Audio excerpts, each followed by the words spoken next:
Welcome to Quilting with Don, Bargello, episode 6. Sewing on the border and playing with the ScanNCut. That's the plan for this episode. If you're just tuning in, I'm working on a quilt that I'm calling the Eye of Sauron because, as you'll see on the image of what I've got so far, it's a Bargello style quilt that the central eye looks like the Eye of Sauron. It's pretty cool. I've been busy since you last saw me. First thing I did was measure the quilt top. Nice calm water with the Strait of Georgia. And what I've done is in this room, it's a part of the kitchen, is I've laid out Eye of Sauron so that I can measure it. Looks pretty good on the floor, doesn't it? It might even make a good rug. Carol and I are discussing, we've been going over the border widths and to make sure that it'll fit on her rack. And while we're doing this, Becky decided to lie down on the quilt top, so there you see her. Becky can. Hey Becky, what's up? Really? What do you think of the quilt? Oh, she looked away. Boy, there's a quilt top boring, isn't it? So it's pretty big. It's 99 inches wide and 98 inches tall. This is an interesting issue because Carolyn's long arm quilting machine has a 10-foot frame. So you say to yourself, great, that gives me 120 inches of space to sew or to do the quilting. Not so much. The way it's built, the whole carriage moves back and forth, takes space on either side. Of course it does. So the effective space that I have for sewing a top in one pass without shifting fabric around is 104 inches. Well, I'm at 99 inches. That doesn't give me a lot of room for border, does it? It means I'm going to go with effectively sewn a ½ inch of the red and 1 3/4 inches of the black. That gives me just enough space to get the whole top on the rack and sew it. I've chosen my red fabric. It's this swirly red pattern that I really like from the Eye of Sauron top. I have enough of that. For the black, I went and got a wide-backed black fabric, 3 yards. I don't need 3 yards, but Carolyn and I both like using black. Why wide back? Because then I can do the black border without any seams along the sides. Now, there will be seams in the corners, which are because I'm going to miter it. So on that theme, I mitered the corners on one of Carolyn's projects. So you'll get a close-up of it, of the corners, but it came out really well. How I did this is I Googled and found a great YouTube video from Fons Porter. I like this methodology, and you should see a link at the top here, because it gives you a very hands-on approach to making the mitered corners. Less fussy than some other methodologies I saw using measuring and marking. It works. What else I've been doing is playing with the ScanNCut. I actually did a fusible web applique. Now, but again, Googling, there's many ways to do it. It seems a common theme was using this product from Pellin called Wonder Under. It's Pellin 805 Wonder Under. It works very well. I ended up appliquing, using the ScanNCut, a cute little snowflake. The snowflake is a pattern that comes on the machine. So if you press a few buttons, lay the fabric with the glue side down on the sticky mat that the ScanNCut comes with. I'd already peeled the backing off the glue side, and it worked perfectly. I practiced another border. This time Carolyn donated another project. She's already sewn the top for, and I added on the same dimensions of border I'm going to do on the Eye of Sauron. So 1 inch of the inner one that sews down to a ½ inch, and a 2 inch of the outer that sews down to 1 3/4. Right? Came out pretty good. I'm happy with it, and this is the methodology I'm going to use. And Carolyn got another project bound at the same time. So win-win. The other thing I did is I actually sewed my 1 inch red strip here. So it is now 440 inches long, 10 strips times 44 inches. And how I did it, and I'll show you, it's very simple because everyone has done this, and I'm sure you all have. It's me that's getting better at it. Is I laid, for each join, I laid the good sides together, made them 90 degrees, pinned it, and then sewed from this corner to that corner. I didn't have to mark it with a pencil or a chalk line either because it's so short I was able to eyeball it with the sewing machine, and it worked out great. All right, let the border cutting and sewing begin. Well, okay, I've already started sewing the border, but as you saw, I did the reds. Another thing you may notice is I'm wearing a red poppy. In Canada, this is something we do to honor our veterans and our fallen. We all wear poppies leading up to Remembrance Day. But first, let me show you something. I recently joined the local quilting guild, believe it or not. I did this so I can show my Eye of Sauron in the quilt show next year that's taking place. But as a result of being a new member, along with the other new members, I got a present. I got some fat quarters, reds and blacks, and they're pretty cool. I'm the only male member of over 300 in this guild, and a few people have come up to me and said, "Geez, Don, you're brave." It's a good way to meet people and also to get more good info on quilting. Right, time to cut some fabric. So the way the quilt borders work using the mitred method, for as far as measuring out the length of border you need for each side, is very simple. You take your existing quilt top, you add twice the width of the border you're adding, and then you add a couple inches just to be safe. This is the methodology I use for those other projects, those are other tests, and that's what I'm going to do now. You would not believe how hard it is to wrangle 4 yards of wide back fabric. That's a 12 square yard piece of fabric. And so, well, I figured it out, and now I have it laid out on itself twice, so I've got 4 layers here. The rest is sitting on the floor below me. The other 3 meters plus of fabric is on the floor below me. I think I'm ready to cut. But man, it was an adventure. I'm using Carolyn's irons. She's got these heavy irons to hold fabric so it doesn't shift. And they've even got 2 more here to hold the ruler. And the last thing I did is borrow one of Carolyn's special rulers, because I've got this regular 2-foot ruler, but I got more than 24 inches of fabric to cut in one pass. Now I could do it by cutting and moving. That could work. But Carolyn actually taped together 2 24-inch rulers to get 48 inches. In fact, it even goes longer with another piece on the end. So what I have here is in one long stretch of ruler. So I've lined up the ruler so that I've got 90 degrees on either side of the 4-layer fabric. Things are even on each end. Boy, it took me about half an hour to get this sorted. And so now I'm going to cut. Wish me luck. I'm going to put a ruler on the irons on the ruler here and here to hold it. Aha!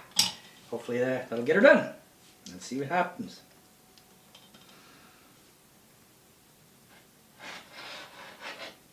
See? Oh, all right, got to push hard enough. That's for sure.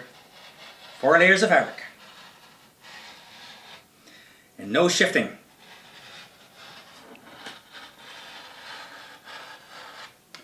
There's one cut. There's my trimming cut.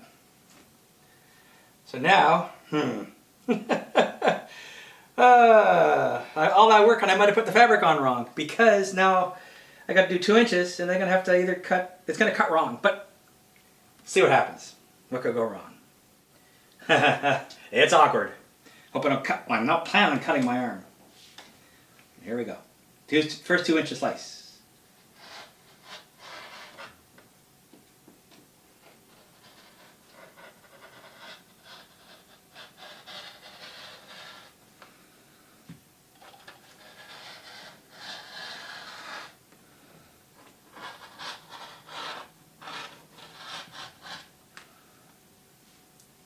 I think I got it.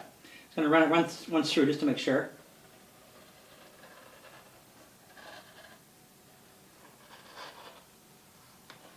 Okay, I think I got it. Let's see how it worked.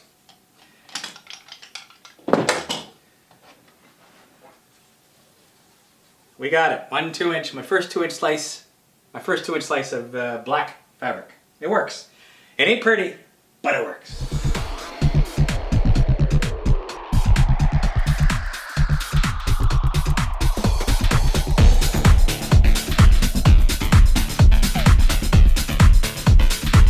Right, got all the fabric cut for the border. So I've got my 108-inch black fabric, and I've got the entire 440-inch red fabric here.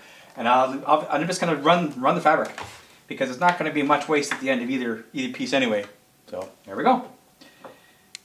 Yep. I also changed the sewing machine thread from silver to a dark blue. Recommendation from Carolyn. A darker thread. She didn't have a dark gray, so we went with the dark blue. Yeah, you shouldn't see the thread anyway when you press, but just to make sure. Okay, there we go.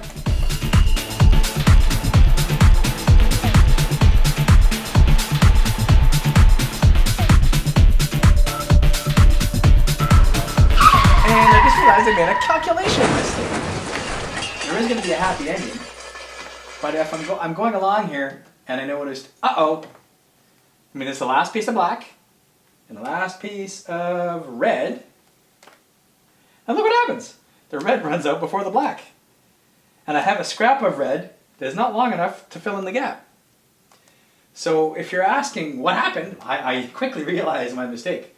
When I had 440 inches of red, theoretically, but every time I joined it on that angle that I showed you I was doing, I lost fabric. So I should have had enough. I thought I was going to have enough. I don't. Okay, so it could be bad news because I used every last bit of the red fabric I had to make those strips. Uh-oh, no more fabric. But wait, just 2 days ago I was in the no, it was just yesterday I was in the fabric store.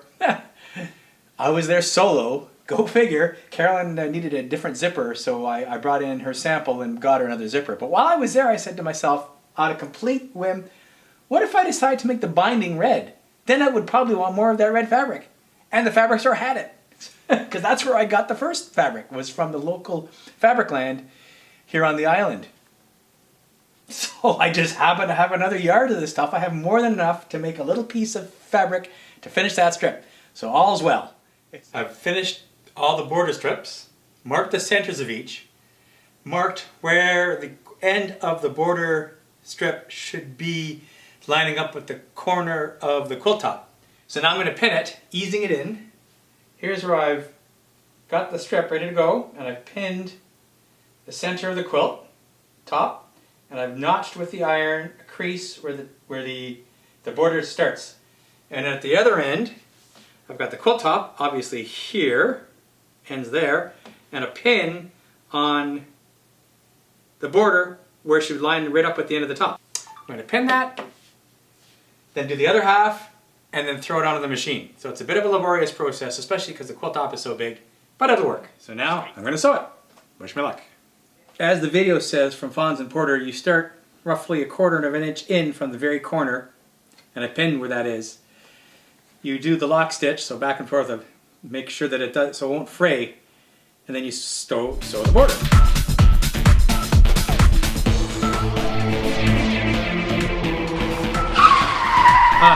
I forgot to back stitch it. Fix that right now. There we go, back stitched. Easy to forget. All right, so the first border, 3 more to go. I'm going to give you a bit of a, show you how you nest the borders.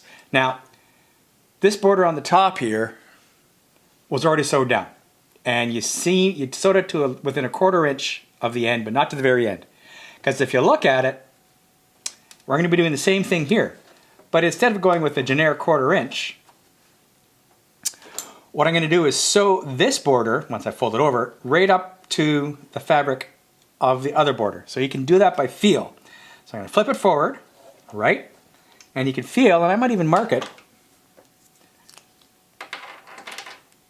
that the border is right there. So I want the needle to start there, right where I got my finger. Yeah. And don't forget to backstitch, which I almost did. So I'm going to start again.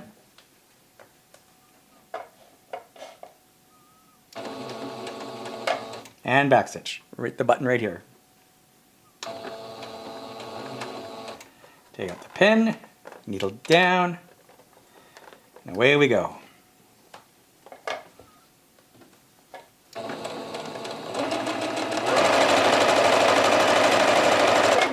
And you get the idea.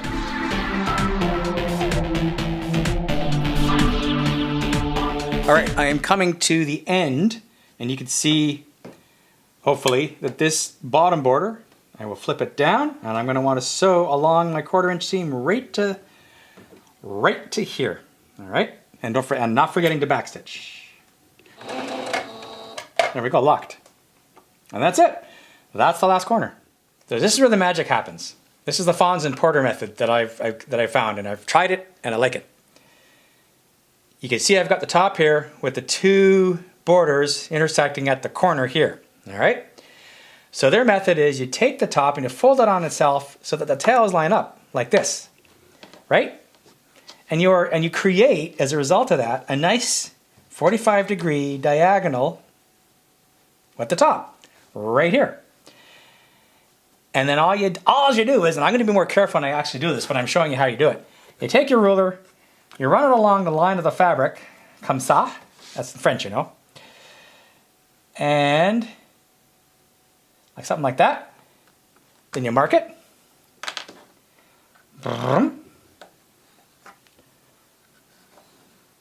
And you start stitching right where the other border stitches end, which is right there where my finger is, right here. So I can feel it, I can see it. So I'm going to start stitching there and stitch there, and it's done.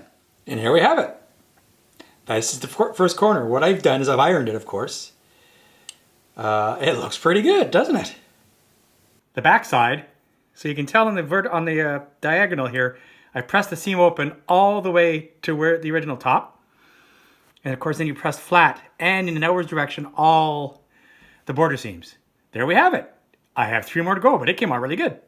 I have finished the border, but I will show it to you in a bit. You'll have to wait, because I did promise I would play a bit with the ScanNCut, and so what I've decided to do is a demo to show you how it works. So what Carolyn's done is given me a 12 by 12 piece of fabric, 12 inch by 12 inch, and I'm going to cut snowflakes into that. So the way this works is I've already uploaded the basic snowflake from this machine to my Canvas workspace. I'm now going to show you how I can replicate that and make it into a bunch of snowflakes. So what I did is already transfer the basic snowflake pattern from the ScanNCut up to my Canvas workspace. You can also see up here I've got other designs I've already worked on. In fact, these are all my Eye of Sauron script that are ready to go for when I do the applique. But let's look at snowflakes. So I'm going to go over to snowflakes and click on the edit. And what's going to happen now is it brings up a workspace. This looks like the 12 inch by 12 inch mat, the sticky mat that the ScanNCut comes with. And it's got already showing 1 snowflake. So all I'm going to do is now replicate this to create a bunch of snowflakes ready for cutting. This is a pretty quick job. I'm going to cut and paste. Bada boom. Grab these 2. Paste them here. Do it again. Now what I'm going to do is take one of these snowflakes and make it a little smaller, because Carolyn wants a bunch. I'm just going to drag it down here. Make it smaller like that. And now let's replicate it a bit. There's 2. Well, grab the wrong one there. There we go. Da-da-da-da. Cut these 2, move them over. Let's add a couple more up above. I will move things around, obviously, to make things work. There we go. Let's move these guys down. There's a zoink. And I'll add one more of these guys. There we go. Download. And it gives you 2 options, but the one I'm going to pick is this one, which is directly transfers it to the ScanNCut. So I go click. It's done it. Now I'm going to retrieve data. Now remember, I sent it from the computer. Does that look familiar? I don't know if you can see it, but there's the pattern. Okay, so I go okay. I'm going to cut that puppy. We're going to cut it. Here we go. Start. Boink. What it's doing now is determining the thickness of the cutting material. So it first did a baseline cut with no material, now it's checking the material. And away it goes. It's cutting.